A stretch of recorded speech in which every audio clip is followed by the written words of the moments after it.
Hello everyone, this is मृदुल तिवारी और आज हम पढ़ने आ रहे हैं बायोटेक्नोलॉजी एंड इट्स एप्लीकेशंस को, है ना। तो इसके जस्ट पहले जो हमने चैप्टर पढ़ा था उसका नाम था बायोटेक्नोलॉजी प्रिंसिपल्स एंड प्रोसेसेस, है ना, प्रिंसिपल्स एंड प्रोसेसेस, जिसमें बेसिकली हमने ये पढ़ा था कि बायोटेक्नोलॉजी होता क्या है, उसमें क्या क्या प्रोसेसेस होती हैं, कैसे हम रिकॉम्बिनेंट डीएनए को बनाते हैं, कैसे हम किसी प्रोडक्ट को बनाते हैं, है ना, और उस प्रोडक्ट को बनाने के बाद हम कैसे उस प्रोडक्ट की प्रोसेसिंग करते हैं। ये सारी चीजें हमने किस में पढ़ी थी? प्रिंसिपल्स एंड प्रोसेसेस में। ठीक है, आज हम पढ़ेंगे बायोटेक्नोलॉजी के एप्लीकेशंस, मतलब रियल लाइफ में बायोटेक्नोलॉजी को यूज कहाँ किया जाता है। ठीक है, तो शुरुआत करते हैं सबसे पहले क्रिटिकल रिसर्च एरियाज से। तो देखो, बायोटेक में कई सारे रिसर्च के एरियाज हैं जो कि क्रिटिकल रिसर्च एरियाज कहे जाते हैं। मतलब इस एरिया में रिसर्च अभी काफी ज्यादा बाकी है और रिसर्च करनी चाहिए। जैसे पहला है प्रोवाइडिंग बेस्ट कैटलिस्ट, मतलब बायोटेक को यूज करके एक बहुत ही अच्छा कैटलिस्ट को बनाना। ठीक है, creating optimal conditions for catalyst, उस कैटलिस्ट के लिए ऑप्टिमल या कह लो बेस्ट कंडीशन प्रोड्यूस करना जिसमें वो काम कर सके, है ना। जैसे आपके लिए ऑप्टिमल कंडीशन होती है कि हाँ, गर्मी में बहुत ज्यादा गर्मी नहीं हो, है ना, ठंडी में बहुत ज्यादा गर्मी ठंडी ना हो, है ना। तो ये ऑप्टिमल कंडीशन होती है। वैसे ही कैटलिस्ट के लिए भी एक ऑप्टिमल कंडीशन होती है, उसका टेम्परेचर, उसका पीएच, है ना, इस तरह की कंडीशन। ठीक है, तो उसके कैटलिस्ट के ऑप्टिमल कंडीशन ढूंढना कैटलिस्ट के लिए, और डाउन स्ट्रीम प्रोसेसिंग के मेथड्स को इंप्रूव करना। जो डाउन स्ट्रीम प्रोसेसिंग, अगर पिछला वीडियो आपने नहीं देखा है तो डाउन स्ट्रीम प्रोसेसिंग मतलब होता है कि जो भी हम बायोटेक्नोलॉजी का यूज करके प्रोडक्ट बनाए हैं, उस प्रोडक्ट को बेसिकली उस प्रोडक्ट की प्रोसेसिंग की जाती है। बेसिकली उसमें उस प्रोडक्ट की ट्रायल किया जाता है, उस प्रोडक्ट को क्लिनिकल ट्रायल के लिए भेजा जाता है, उस प्रोडक्ट को अच्छे से देखा जाता है, उसमें प्रिजर्वेटिव मिलाए जाते हैं, उसकी पैकिंग की जाती है। ये सब है डाउन स्ट्रीम प्रोसेसिंग। ठीक है, तो डाउन स्ट्रीम प्रोसेसिंग के मेथड्स को इंप्रूव करना, तो ये क्रिटिकल रिसर्च एरिया है। अब बायोटेक्नोलॉजी का क्योंकि हम रियल लाइफ में एप्लीकेशन देखना चाह रहे हैं, और इसी में सबसे पहला एप्लीकेशन आपके सामने है बीटी कॉटन का। क्या एप्लीकेशन? BT cotton. तो देखो, बीटी कॉटन में क्या होता है, जैसे कॉटन तो आपको पता ही है, जो रुई का पेड़ होता है ना। रुई के पेड़ के पहले यहाँ पे बीटी लगा हुआ है। जो बीटी टर्म है ये बैसिलस थुरिनजेंसिस नाम के एक बैक्टीरिया के लिए यूज होता है। ठीक है, अब ये जो बैसिलस थुरिनजेंसिस नाम का बैक्टीरिया है, ये एक जहरीला पदार्थ प्रोड्यूस करता है, एक टॉक्सिन प्रोड्यूस करता है जिसे हम कहते हैं बीटी टॉक्सिन। और क्योंकि बैसिलस थुरिनजेंसिस बी और टी, इसी वजह से बीटी टॉक्सिन कह लेते हैं। ठीक है, अब ये जो जहरीला पदार्थ है ना, ये एक जीन के वजह से आता है। भाई, किसी भी ऑर्गेनिज्म में कुछ प्रोड्यूस होता है, जैसे हमारे अंदर कोई चीज बन रही है, कोई प्रोटीन बन रहा है ना, तो वो किसी ना किसी जीन की वजह से वो प्रोटीन बनता है। तो ये जो बीटी टॉक्सिन है ना, ये एक जीन की वजह से बनता है जिसे हम कहते हैं क्राइजीन। क्राइजीन। अब हम करते क्या है कि क्राइजीन जो है इसको निकालते हैं और वेक्टर का यूज करके क्राइजीन को कॉटन के अंदर डाल देते हैं। अब जो हमारे पास जो बैक्टीरिया था, उस बैक्टीरिया के अंदर जो टॉक्सिन बनता था वो क्राइजीन की वजह से बनता था। अब यही क्राइजीन हमने कॉटन के अंदर डाल दिया, तो कॉटन के अंदर भी क्या बनने लगेगा? एक तरह का टॉक्सिन बनने लगेगा, एक तरह का जहरीला पदार्थ बनने लगेगा। ठीक है, अब जब भी किसी तरह का जो कीड़े मकोड़े हो गए, कोई इंसेक्ट हो गया, जब भी इस कॉटन को खाएगा, वो कीड़ा मकोड़े या वो इंसेक्ट जो है वो मर जाएगा, क्योंकि हमारे पास एक टॉक्सिन कॉटन के अंदर डेवलप हो रहा है क्राइजीन की वजह से। तो ये बायोटेक ही तो हुआ यहाँ पे, है ना। तो ये होता है बायोटेक्नोलॉजी। ठीक है, अब बीटी टॉक्सिन जो है इसके लिए क्राइजीन होता है, और क्राइजीन के अलग अलग वेरिएट होते हैं। जैसे क्राई 1AB जो होता है, ये कॉर्न बोरर के लिए होता है ना। कॉर्न बोरर एक तरह का इंसेक्ट है, एक तरह का समझ लो, है ना, कीड़ा है एक तरह का। क्राई 2AB जो होता है और क्राई 1AC जो होता है, ये कॉटन बॉलवर्म के लिए होता है। तो ये अलग अलग कीड़े हैं। ठीक है, अब एक इंपॉर्टेंट क्वेश्चन आता है, क्योंकि बीटी टॉक्सिन खुद मतलब एक जहर है, एक तरह का जहर है, और ये बैक्टीरिया के अंदर रहता है, तो इस बैक्टीरिया को ही क्यों नहीं मार देता ये? तो जो बीटी टॉक्सिन होता है ना, ये एक्टिवेट होता है एल्कलाइन पीएच से, और ये एल्कलाइन पीएच जो है वो कहाँ मिलता है? इंसेक्ट के गट में या पेट में। तो जब भी कॉटन जो है, कॉटन के अंदर ये बीटी टॉक्सिन, कॉटन को कोई फर्क नहीं होगा उससे, है ना, इस जहर से कॉटन को कोई फर्क नहीं होगा। लेकिन जब भी कोई कीड़ा खाएगा, उस कीड़े के जो गट होता है, उस पेट होता है, उस पेट में एल्कलाइन पीएच, है ना, बेस वाला पीएच मिलेगा, जिसकी वजह से वो एक्टिवेट हो जाएगा बीटी टॉक्सिन, और उस इंसेक्ट को मार देगा। ठीक है, अब बीटी टॉक्सिन किस किस तरह के बैक्टीरिया को किल कर सकता है? तो लेपिडोटेरेंस। अच्छा, लेपिडोटेरेंस जो है वो एक तरह का क्या है? ऑर्डर। ठीक है, ऑर्डर है। कोलिप्टेरेंस भी एक ऑर्डर है, डिप्टेरेंस भी एक ऑर्डर है। ठीक है, लेप्डोटेरेंस बेसिकली ऑर्डर किसका? बटरफ्लाई जो होती है ना, बटरफ्लाई जो होती है वो इसी में आती है, लेप्डोटेरेंस में। ठीक है, अब लेप्डोटेरेंस में देखो आप, टोबैको बड वर्म हो गया जैसे, है ना, टोबैको बडवर्म हो गया, आर्मी वर्म हो गया, ये सब लेपिडोप्टेरन्स में आते हैं, ठीक है। फिर कोलेप्टेरन एक ऑर्डर है जिसके अंदर बीटल्स आते हैं, और डिप्टेरा तो आपको पता ही है जिसमें फ्लाइज आती हैं, है ना, मधुमक्खी, सॉरी, मक्खी हो गई और मॉस्किटोज हो गए, ये सब डिप्टेरा में आते हैं, ठीक है। तो हाँ, ये हो गया आपका बीटी कॉटन। तो ये एक एप्लीकेशन आपने देख लिया, ठीक है। एक दूसरा एप्लीकेशन फिर से देख लेते हैं यहीं पे, फिर उसके बाद आगे बढ़ेंगे, जो है genetic engineered insulin. Genetically engineered insulin, तो देखो पहले क्या होता था, इंसुलिन जो है वो मरे हुए या फिर जिंदा जानवरों से निकाला जाता था। तो जो भी जानवर मर गया या जिंदा है उससे इंसुलिन हम निकालते थे, और प्रॉब्लम ये होती थी कि वो इंसुलिन जो है कुछ लोगों को सूट करता था, कुछ लोगों को नहीं सूट करता था। तो कई लोगों के अंदर रिएक्शन भी करता था वो इंसुलिन, हमारे मतलब एनिमल्स का जो इंसुलिन होता था वो ह्यूमन के लिए ठीक नहीं होता था। तो एक कंपनी आई जिसका नाम है इली लिली, एक अमेरिकन कंपनी है, और 1983 में इसने क्या किया, ई कोलाई को यूज किया। और जो हमारा इंसुलिन होता है उसमें 3 चेन होती है, ए चेन, बी चेन और सी चेन, ठीक है। और उस ई कोलाई में ए और बी चेन को अलग अलग सेपरेटली बना लिया, प्रोड्यूस कर दिया, है ना। ई कोलाई के अंदर ए और बी चेन को अलग अलग बना दिया। अब जब इंसुलिन ए बी और सी चेन जब इंसुलिन के अंदर होता है तो उसे हम कहते हैं प्रो इंसुलिन, और जब यही इंसुलिन मैच्योर होता है तो उस इंसुलिन को जो मैच्योर वाला इंसुलिन होता है उसके अंदर सिर्फ ए और बी चेन्स होती हैं, सी चेन जो होते हैं वो नहीं होती। सी चेन बेसिकली हट जाता है ना। ये जो हमारी सी चेन है, ये जो क्या कहते हैं, हमारा मैच्योर वाला इंसुलिन है उसमें नहीं होता, उसमें सिर्फ ए और बी चेन होती है, ठीक है। तो इस कंपनी ने क्या किया, ए और बी चेन को अलग अलग ई कोलाई के अंदर अलग अलग बना दिया, और उसके बाद डाई सल्फाइड बॉन्ड से, ये जो बॉन्ड दिख रहे हैं इनको कहते हैं डाई सल्फाइड बॉन्ड से ए और बी चेन को जोड़ दिया। तो अब हमारा मैच्योर इंसुलिन सीधा सीधा मैच्योर इंसुलिन बन गया, है ना, सी चेन की जरूरत ही नहीं है हमें, है ना, प्योर मैच्योर इंसुलिन में। और ये इंसुलिन अब लोगों को दिया जाता है, ठीक है। तो ये भी एक बायोटेक का प्रोडक्ट है, क्योंकि ई कोलाई के अंदर हमने एक चीज यूज किया है, बनाया है ना। अब यहाँ पे आते हैं एक स्पेशल केस, मिलोडिकाइन इनकॉग्निशिया नाम का एक निमेटोड है, और ये इन्फेक्ट करता है टोबैको यानी तंबाकू के रूट्स को, ठीक है। अब ये जो तंबाकू पेड़ होता है ये मिलोडिकाइन इनकॉग्निशिया को रोकने के लिए एक तरीका यूज करता है जिसे कहते हैं आरएनए इंटरफेरेंस या आरएनए-आई। अब आरएनए-आई या आरएनए इंटरफेरेंस क्या होता है जरा समझो इसको, पहले समझ लेते हैं फिर पढ़ते हैं, है ना। आरएनए इंटरफेरेंस क्या होता है, देखो हमारी बॉडी में डीएनए होता है, जो डीएनए से बनता है आरएनए, है ना। डीएनए कुछ ऐसा डबल स्टैंडर्ड होता है ना, ऐसा। और आरएनए होता है सिंगल स्टैंडर्ड, है ना। फिर आरएनए से बनता है प्रोटीन, और ये जो प्रोटीन होता है यही हमारी बॉडी के मेजर कामों को करता है, ठीक है। अब यहाँ पे आरएनए इंटरफेरेंस में क्या किया जाता है कि आरएनए जो होता है ये सिंगल स्टैंडर्ड होता है, आरएनए को डबल स्टैंडर्ड बना दिया जाता है, एक और स्टैंड ला के यहाँ पे लगा दिया जाता है, और आरएनए को बना दिया जाता है डबल स्टैंडर्ड।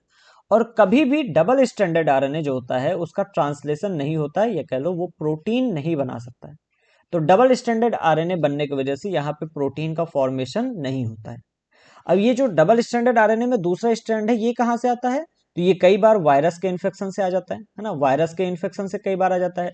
कई बार हमारी बॉडी में या हमारी सेल्स जो होती हैं उनमें मोबाइल जेनेटिक एलिमेंट्स पाए जाते हैं, है ना, घूमते हुए ऐसे जेनेटिक एलिमेंट्स, या कह लो घूमते हुए न्यूक्लियोटाइड्स ऐसे पाए जाते हैं। ये न्यूक्लियोटाइड्स आके इसे आरएनए के साथ जुड़ने लगते हैं, तो जिसकी वजह से प्रोटीन नहीं बन पाता। तो इसको हम कहते हैं आरएनए इंटरफेरेंस, यानी आरएनए में इंटरफेयर कर देना, या आरएनए-आई का तरीका, ठीक है।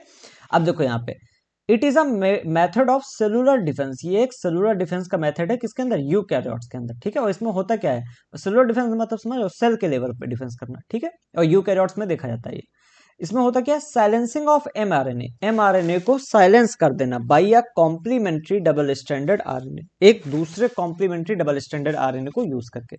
अब ये जो कॉम्प्लीमेंट्री डबल स्टैंडर्ड आरएनए ये कहां से आएगा, ये वायरस के इन्फेक्शन से आ सकता है, या फिर ट्रांसपोजॉन्स, ट्रांसपोजॉन्स क्या होते हैं, मोबाइल जेनेटिक एलिमेंट्स, जो कि मैंने आपको ऑलरेडी बताया कि ये छोटे छोटे जेनेटिक एलिमेंट्स होते हैं, या कह लो न्यूक्लियोटाइड्स होते हैं, चेन होती है न्यूक्लियोटाइड की, जो कि हमारे साइटोप्लाज्म या फिर न्यूक्लियस के अंदर देखने को मिल सकती है, ठीक है। तो ये होते हैं ट्रांसपोजॉन्स, इनको कहा जाता है, तो ट्रांसपोजॉन्स के द्वारा भी आ सकता है, ठीक है। तो ये मिलोडिकाइन इनकॉग्निशिया में आरएनए इंटरफेरेंस देखा जाता है, काफी सही चीज है। और क्योंकि प्रोटीन नहीं बनेगा तो हमारा जो मिलोडिकाइन इनकॉग्निशिया है ये तंबाकू की जो रूट्स हैं उनको इन्फेक्ट नहीं कर पाएगा, ठीक है। हाँ, recombinant medicine, recombinant DNA technology को यूज करके कई सारी मेडिसिन बनाई गई हैं, जिसमें से 30 हमारी पूरी दुनिया में अप्रूव्ड हैं और 12 इंडिया में मार्केटेड हैं। तो ये सारी मेडिसिन भी बायोटेक्नोलॉजी के द्वारा ही पॉसिबल है ना। तो ये हमारा फर्स्ट पेज था। अब आते हैं सेकंड पेज पे, जो कि है gene therapy. Gene therapy to cure genetic या हेरिडेटरी डिसीजेस, जो जेनेटिक डिसीजेस होती हैं, आनुवांशिक बीमारियां है ना, जो आपके मम्मी पापा या फिर दादा दादी से आपके अंदर आती हैं, उनको हम जेनेटिक डिसीजेस कहते हैं, ठीक है। और इनको क्योर करने के लिए जो हमारी फैमिली में रन करती हैं बेसिकली, है ना, तो जीन थेरेपी जैसे मेथड्स को यूज किया जाता है। और भी मेथड्स हैं, अभी हम आगे पढ़ेंगे। जो सबसे पहली फर्स्ट जीन थेरेपी थी, ये 1990 में एक 4 साल की लड़की को दिया गया था। अब इस लड़की में प्रॉब्लम क्या हुई थी, एक एंजाइम होता है जिसे कहते हैं एडिनोसिन डी एमिनेज या एडीए, इसकी डिफिशियंसी हो गई थी। एडिनोसिन डी एमिनेज जो होता है या एडीए जो होता है, इसकी डिफिशियंसी यानी कमी हो गई थी। और ये एडीए की कमी क्यों हुई, क्योंकि due to deletion of gene for ADA, जो एडीए वाला जीन था, है ना, जो जीन एडीए को बनाता था, वो डिलीट हो गया किसी वजह से, है ना, म्यूटेशन कर लो आप। तो इस वजह से एडिनोसिन डी एमिनेज या एडीए बन ही नहीं पाया। अब इसके अलग अलग क्योर हैं, जैसे पहला क्योर है बोन मैरो का ट्रांसप्लांटेशन, बोन मैरो को ट्रांसप्लांट कर देना, या फिर एंजाइम रिप्लेसमेंट थ्योरी, मतलब उस एंजाइम को रिप्लेस करना। अब इन दोनों में क्योर में क्या दिक्कत थी, ये डोंट क्योर कंप्लीटली, ये क्योर कंप्लीटली क्योर नहीं कर पाते थे, है ना, दोनों में ये प्रॉब्लम थी कि दोनों कंप्लीट क्योर नहीं देते थे। फिर आता है एक जीन थेरेपी। जीन थेरेपी में क्या होता था, lymphocytes from blood of patient is grown in outside culture, मतलब उस लड़की जो 4 साल की लड़की थी, उससे हम क्या करें, उसकी लिम्फोसाइट्स को बाहर निकाल लें और उस लिम्फोसाइट को बाहर कल्चर में ग्रो करें। कल्चर समझ तो ना, वो बेसिकली एक एक समझ लो एक इन्वायरमेंट बना दें जिसके अंदर वो लिम्फोसाइट्स ग्रो करेंगी, ठीक है।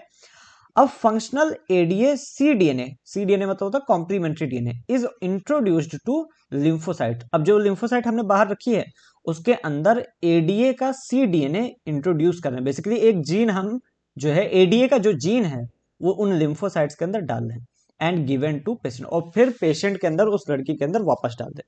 अब क्या होगा, ये जो लिम्फोसाइट जिसके अंदर हमने एडीए का डीएनए डाल दिया है, ये जब वापस अंदर जाएंगी, क्योंकि इनके अंदर एडीए का जीन है, तो ये एडीए को बनाएंगी और शरीर में एडीए की कमी नहीं होगी।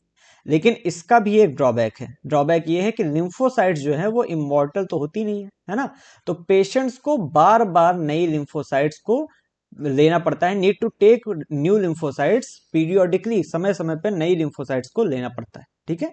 तो ये क्योर तो है, लेकिन ये बार बार रिपीटेड काम करना पड़ेगा आपको, बार बार लिम्फोसाइट को बाहर निकालो, उसके अंदर एडीएस सी डीएनए निकाल डालो, फिर वापस से उस बच्चे के अंदर डालना पड़ेगा। अब ये बहुत ज्यादा क्या कहते हैं, महंगा भी पड़ेगा, है ना, तो ये ड्रॉबैक था। अब यहाँ पे एक क्योर हो सकता था, क्या क्योर हो सकता था, if gene isolated from bone marrow, अगर बोन मैरो से हमने जीन को आइसोलेट किया, is introduced in embryonic stage, और एम्ब्रियोनिक स्टेज में ही डाल दिया उस बच्चे के अंदर, it can be a permanent cure, और ये परमानेंट क्योर हो सकता है। लेकिन एक चीज यहाँ पे याद रखो कि एम्ब्रियोनिक स्टेज में ही हमें पता होना चाहिए कि उस बच्चे के अंदर एडीए की डिफिशियंसी है, तब तो ये होगा, है ना। हमने भाई, हमें क्या करना है, gene isolated from bone marrow, bone marrow से जीन को आइसोलेट करना है, और उसको किसी एक जगह से बोन मैरो से हमने जीन आइसोलेट किया, और उस जीन को हमने एम्ब्रियोनिक स्टेज में ही उस बच्चे के अंदर डाल दिया। लेकिन इसके लिए एम्ब्रियोनिक स्टेज में ही हमें पता होना चाहिए कि उस बच्चे के अंदर एडीए वाला जीन नहीं है, जो कि बहुत बड़ी बात है ना, पता नहीं चल पाता है इतना। एम्ब्रियोनिक स्टेज में कहाँ पता चल पाता है कि किसी के अंदर कोई जीन है कि नहीं है, और अगर पता भी चल पाएगा तो ये तो बहुत बड़ी प्रोसेस हो जाती है। लाखों जीन है, कहाँ तक आदमी पता करेगा कौन सा है कौन सा नहीं है ना, लाखों नहीं है लेकिन फिर भी 20-30 हज़ार तो ही है, ठीक है। तो ये एक क्योर हो सकता था, लेकिन ये भी बहुत ही मुश्किल है। मॉलिकुलर डायग्नोसिस, मॉलिक्यूल को डायग्नोस करना। देखो, जो हमारी डायग्नोसिस होती है, या कह लो जैसे आप कहते हो लैब आजकल खुली होती है ना, वो उसमें अलग अलग मेथड्स होते हैं। कन्वेंशनल मेथड यानी पुराने मेथड्स में होता है यूरिन का एनालिसिस करना और सीरम का एनालिसिस करना। हमारे ब्लड जो होता है ना, ब्लड के अंदर जो सीरम होता है उसका एनालिसिस और यूरिन का एनालिसिस। अब इसमें अर्ली डिटेक्शन पॉसिबल नहीं होता, किसी डिसीज के बारे में पहले से जानकारी नहीं पड़ती है। जो मॉडर्न मेथड्स होते हैं जैसे पीसीआर और एलाइजा, इनमें अर्ली डिटेक्शन यानी बहुत ही पहले डिटेक्शन पॉसिबल होता है डिसीज होने के मतलब डिसीज के सामने दिखने के काफी पहले हो सकता है आपको पता चल जाए। पीसीआर जो होता है can detect very low concentration of pathogen, pathogen के बहुत ही कम कंसंट्रेशन को डिटेक्ट कर सकता है, ठीक है। और एलाइजा जो होती है एड्स को डिटेक्ट करने के यूज होते हैं, ऑलरेडी आपको पढ़ा चुके हैं, है ना। एलाइजा का फुल फॉर्म क्या होता है, immuno linked sorry enzyme linked immuno sorbent assay, है ना। तो ये एलाइजा जो होती है एड्स को डिटेक्ट करने के लिए यूज होती है और एंटीजन एंटीबॉडी इंटरेक्शन पे ये बेस्ड होती है, ठीक है। एलाइजा का फुल फॉर्म अगर लिखना हो तो लिख लेते हैं, वैसे आपको याद होना चाहिए, है ना अब तक तो। एंजाइम लिंक्ड इम्यूनो सॉर्बेंट ऐसे, ठीक है। ये एलाइजा का फुल फॉर्म होता है, एड्स को डिटेक्ट करने की यूज होती है। अब आते हैं बायोपायरेसी पे।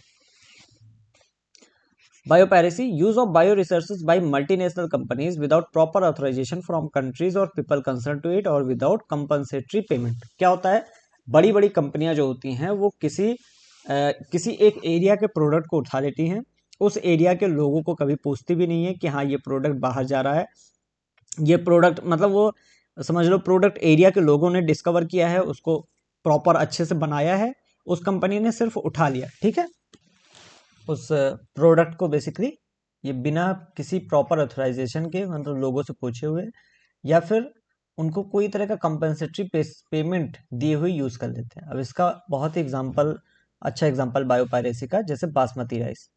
तो 1997 में एक अमेरिकन कंपनी ने क्या किया, बासमती राइस लिया और उसको एक सेमी डॉर्फ वैरायटी से क्रॉस करा दिया और उसको बोला कि एक ये नई वैरायटी है और उसका पेटेंट भी ले लिया, और पेटेंट ऐसे ले लिया कि इंडिया में भी वो बासमती अब हम ग्रो नहीं कर सकते थे, इस तरह का पेटेंट दिया। फिर बाद में इंडिया ने बताया कि हाँ ये नौटंकी इन्होंने कर रखी है, तो फिर उन्होंने उनका पेमेंट जो पेटेंट था उसको कैंसिल किया गया, ठीक है। तो ये होती है बायोपायरेसी एक तरह की, ठीक है। तो अच्छा, हमारे यहाँ 2 लाख वैरायटीज हैं राइस की इंडिया में, ठीक है। और 27 वैरायटीज जो है वो बासमती राइस की हैं भारत में, ठीक है। 27 अलग अलग तरह के बासमती राइस पाए जाते हैं, मुझे तो पता भी नहीं था। अब आते हैं ट्रांसजेनिक एनिमल्स में। ट्रांसजेनिक एनिमल्स वो एनिमल्स होते हैं जिनको डेवलप किया गया है किसी न किसी तरीके से बायोटेक्नोलॉजी को यूज करके, ठीक है। एनिमल्स विथ मैनिपुलेटेड डीएनए, जिनके डीएनए में किसी न किसी तरह का मैनिपुलेशन या फिर चेंज किया गया है। 95% जो ट्रांसजेनिक एनिमल्स हैं वो माइस हैं या कह लो चूहे हैं, ठीक है। अब ये बनाए क्यों जाते हैं, ट्रांसजेनिक एनिमल क्यों डेवलप किए जाते हैं, to study physiology and development after gene modification.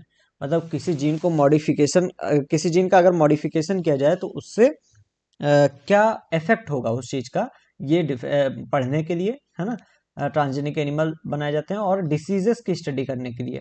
अब जैसे कई सारे मॉडल्स या कह लो ट्रांसजेनिक एनिमल्स एग्जिस्ट करते हैं कैंसर को स्टडी करने के लिए कि कैंसर कैसे क्योर होगा, सिस्टिक फाइब्रोसिस, है ना, एल्जाइमर और रूमेटाइड आर्थराइटिस के लिए ट्रांसजेनिक एनिमल्स एग्जिस्ट करते हैं, ठीक है, यहाँ पे इस समय है।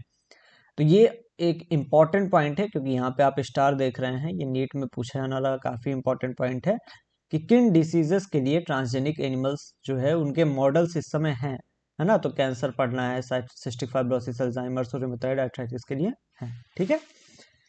अच्छा, कुछ बायोलॉजिकल प्रोडक्ट है जिनके बारे में आपको याद रखना है, जैसे अल्फा 1 एंटीट्रिप्सिन, एम्फाइसिमा, जो कि सिगरेट स्मोकिंग की वजह से होता है, इसको क्योर करने के लिए यूज होता है, ठीक है। सबसे पहली ट्रांसजेनिक काउ जो थी उसका नाम रोजी है, और रोजी था ऑब्वियसली, बहुत पहले थी। इसमें प्रोटीन रिच मिल्क था, जो कि 2.4 ग्राम का पर लीटर का मिल्क था रोजी के अंदर, है ना। जो 1 लीटर दूध में 2.4 ग्राम जो है मिल्क होता था, ठीक है। हैव अल्फा लैक्ट एल्ब्यूमिन, है ना, अल्फा लैक्ट एल्ब्यूमिन जो था वो भी इसके अंदर है। अब ये क्या होता है अल्फा लैक्ट एल्ब्यूमिन, थोड़ा गला थोड़ा खराब गया है मेरा एक्चुअली, है ना। तो अल्फा लैक्ट एल्ब्यूमिन क्या होता है, एक्चुअली जो माँ का दूध होता है उसके अंदर ये पाया जाता है, और ये बच्चों के लिए जरूरी होता है ना, अल्फा एल ए के नाम से भी इसको जानते हैं, अल्फा लैक्ट एल्ब्यूमिन बच्चों के लिए काफी ज्यादा जरूरी होता है। तो ये दूध जो है वो बेटर था बेबीज के लिए, बच्चों के लिए काफी अच्छा था ये दूध, क्योंकि प्रोटीन भी ज्यादा है और इसमें अल्फा लैक्ट एल्ब्यूमिन भी पाया जा रहा है, ठीक है। तो रोजी के बारे में आप याद रखना, ठीक है। Test vaccine safety, vaccine safety को चेक करने के लिए कि जो वैक्सीन बनाई गई वो सेफ है कि नहीं, उसके लिए भी ट्रांसजेनिक एनिमल यूज किए जाते हैं।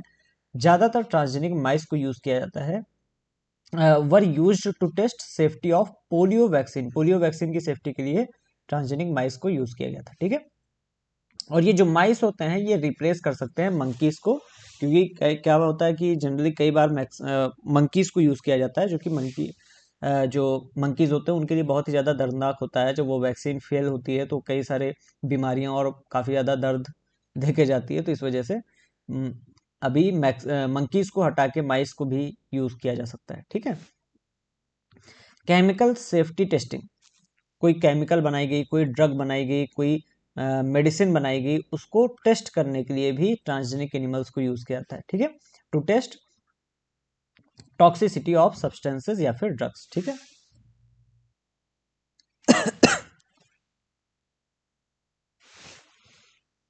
जीईएसी यानी जेनेटिक इंजीनियरिंग अप्रूवल कमेटी, ये बनाई गई है जिससे कि जेनेटिक इंजीनियरिंग जो है वो रेगुलेट हो जा सके। ऐसा ना हो कि कोई भी आके जीन्स को मैनिपुलेट कर रहा है जानवरों के अंदर, ऐसा ना हो सके, है ना। तो ये कमेटी उस पर ध्यान रखती है। अच्छा, second amendment of Indian patent bill जो होता है वो डील करता है बायोपायरेसी और पेटेंट केसेस को, ठीक है। इंडियन पेटेंट बिल का सेकंड अमेंडमेंट जो होता है बायोपायरेसी और पेटेंट केसेस को डील करता है। जो ट्रांसजेनिक एनिमल हमने पढ़े, है ना, जो हमने ट्रांसजेनिक एनिमल कहे उन्हीं को जीएमओ कभी कभी कहा जाता है। एनिमल या फिर प्लांट कुछ भी ऐसा ले लो, कोई भी ऑर्गेनिज्म ऐसा ले लो। जीएमओ बेसिकली क्या होता है, जेनेटिकली मॉडिफाइड ऑर्गेनिज्म, मतलब जिनके जीन्स में कुछ ना कुछ चेंज किया हो, मॉडिफिकेशन किया हो, उस तरह के ऑर्गेनिज्म को जीएमओ या फिर जेनेटिकली मॉडिफाइड ऑर्गेनिज्म कहा जाता है, ठीक है। तो यहीं पे हमारा तीनों पेज खत्म होता है और बायोटेक्नोलॉजी एंड एप्लीकेशंस का छोटा चैप्टर था, ज़्यादा टाइम नहीं लगा, ठीक है। और कोई भी क्वेश्चन अगर आपको पूछना है तो आप कमेंट कर सकते हो, मैं कमेंट में आपको रिप्लाई दूंगा क्वेश्चन का, ठीक है। पीडीएफ भी डिस्क्रिप्शन में है, उसका लिंक आप डाउनलोड कर सकते हो पीडीएफ को, ठीक है। मिलते हैं अगले वीडियो में, और वीडियो अच्छा लगा हो तो लाइक और शेयर कर देना, ठीक है, कर देना, जरूरी होता है कभी कभी, ठीक है। ओके, मिलते हैं अगले वीडियो में, तब तक के लिए बाय।